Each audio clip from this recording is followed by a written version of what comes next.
આકાશવાણી ભુજ સ્થાનિક સમાચાર જાગૃતિ વકીલ વાંચે છે. નમસ્કાર. મુખ્યમંત્રી ભૂપેન્દ્ર પટેલે જણાવ્યું કે ગુજરાતમાં છેલ્લા 2 દાયકામાં પેટ્રોકેમિકલ ક્ષેત્રે નોંધપાત્ર વિકાસ થયો છે. મુંબઈમાં યોજાયેલ કેમિકલ પેટ્રોકેમિકલ ક્ષેત્રના ઇન્ડિયા કેમ 2024 દ્વિવાર્ષિક આંતરરાષ્ટ્રીય પરિષદને સંબોધન કરતા મુખ્યમંત્રીએ ઉમેર્યું કે વાયબ્રન્ટ સમિટમાં કેમિકલ અને પેટ્રોકેમિકલ સેક્ટર ક્ષેત્રે 5,34,000 કરોડના રોકાણ સાથે 3,356 જેટલા પ્રોજેક્ટ આવ્યા છે. ગુજરાત વિધાનસભાની વાવ બેઠકની પેટા ચૂંટણી માટે આજે જાહેરનામું પ્રસિદ્ધ થતાં ઉમેદવારી પત્રો ભરવાની પ્રક્રિયા શરૂ થશે.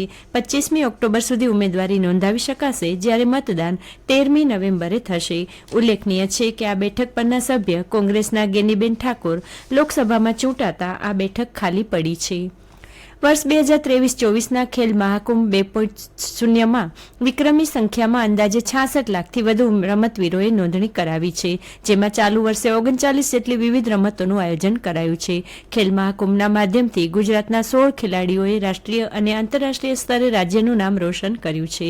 ખેલ મહાકુંભ અંતર્ગત ગ્રામ્ય, તાલુકા, જિલ્લા, મહાનગરપાલિકા કક્ષા અને રાજ્ય કક્ષાની રમતોમાં વિજેતા થયેલ તેમજ પ્રતિભાશાળી ખેલાડીઓ માટે રાજ્ય સરકાર સમર કોચિંગ કેમ્પ આયોજન કરે છે, જેમાં વિનામૂલ્યે તાલીમ ઉપરાંત કેમ્પ દરમિયાન નિવાસ, પ્રવાસ અને ભોજન આપવામાં આવે છે.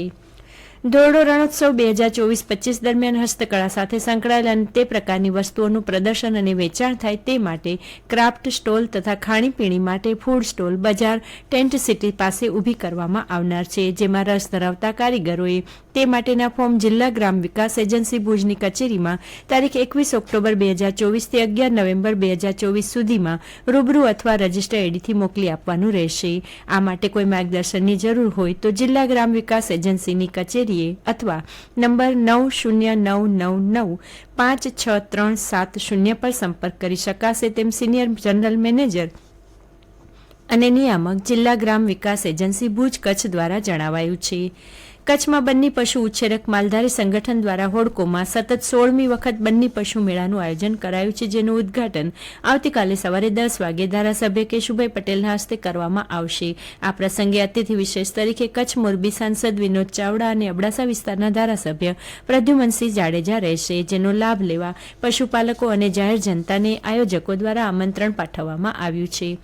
કચ્છની વિવિધ નગરપાલિકાઓમાં સ્વચ્છતા હી સેવા અંતર્ગત સફાઈ ઝુંબેશ ચાલી રહી છે, જે અન્વયે જિલ્લાના ગ્રામ્ય વિસ્તાર સાથે તમામ તાલુકાઓમાં નગરપાલિકા દ્વારા શહેરના વિવિધ વિસ્તારોમાં આવેલ જાહેર રસ્તાઓની સફાઈ કરવામાં આવી હતી તથા વિવિધ પ્રવૃત્તિઓ દ્વારા લોકોમાં જાગૃતિ લાવવા પ્રયાસ કરાયો હતો.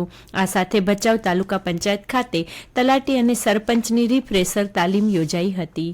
કચ્છમાં નવચેતન અંધજન મંડળ માધાપર દ્વારા ભુજમાં સૂર્યા વરસાણી એકેડમી ખાતે યોજાનારી પ્રથમ all India blind football association આંશિક દ્રષ્ટિક્ષતિ ખેલાડીઓની નેશનલ ફૂટબોલ સ્પર્ધા માટે ગુજરાત, મહારાષ્ટ્ર, આંધ્રપ્રદેશ, તેલંગાણા, કર્ણાટક, તમિલનાડુ, મેઘાલય અને અરુણાચલ પ્રદેશની ટીમો માધાપર ભુજ આવી પહોંચી છે. આવતીકાલ તારીખ 19 થી 21 ઓક્ટોબર દરમિયાન રમાનારી આ સ્પર્ધામાં દેખાવના આધારે ભારતીય ટીમ પસંદ કરવામાં આવશે. પ્રથમવાર યોજાનાર આ સ્પર્ધામાં કુલ 2 જૂથમાં 4 ટીમ 16 મેચ રમશે. સ્પર્ધાને અંતે તમામ ટીમોના સારા ખેલાડી પસંદ કરી ભારતની આંતરરાષ્ટ્રીય ટીમ તૈયાર કરવામાં આવશે.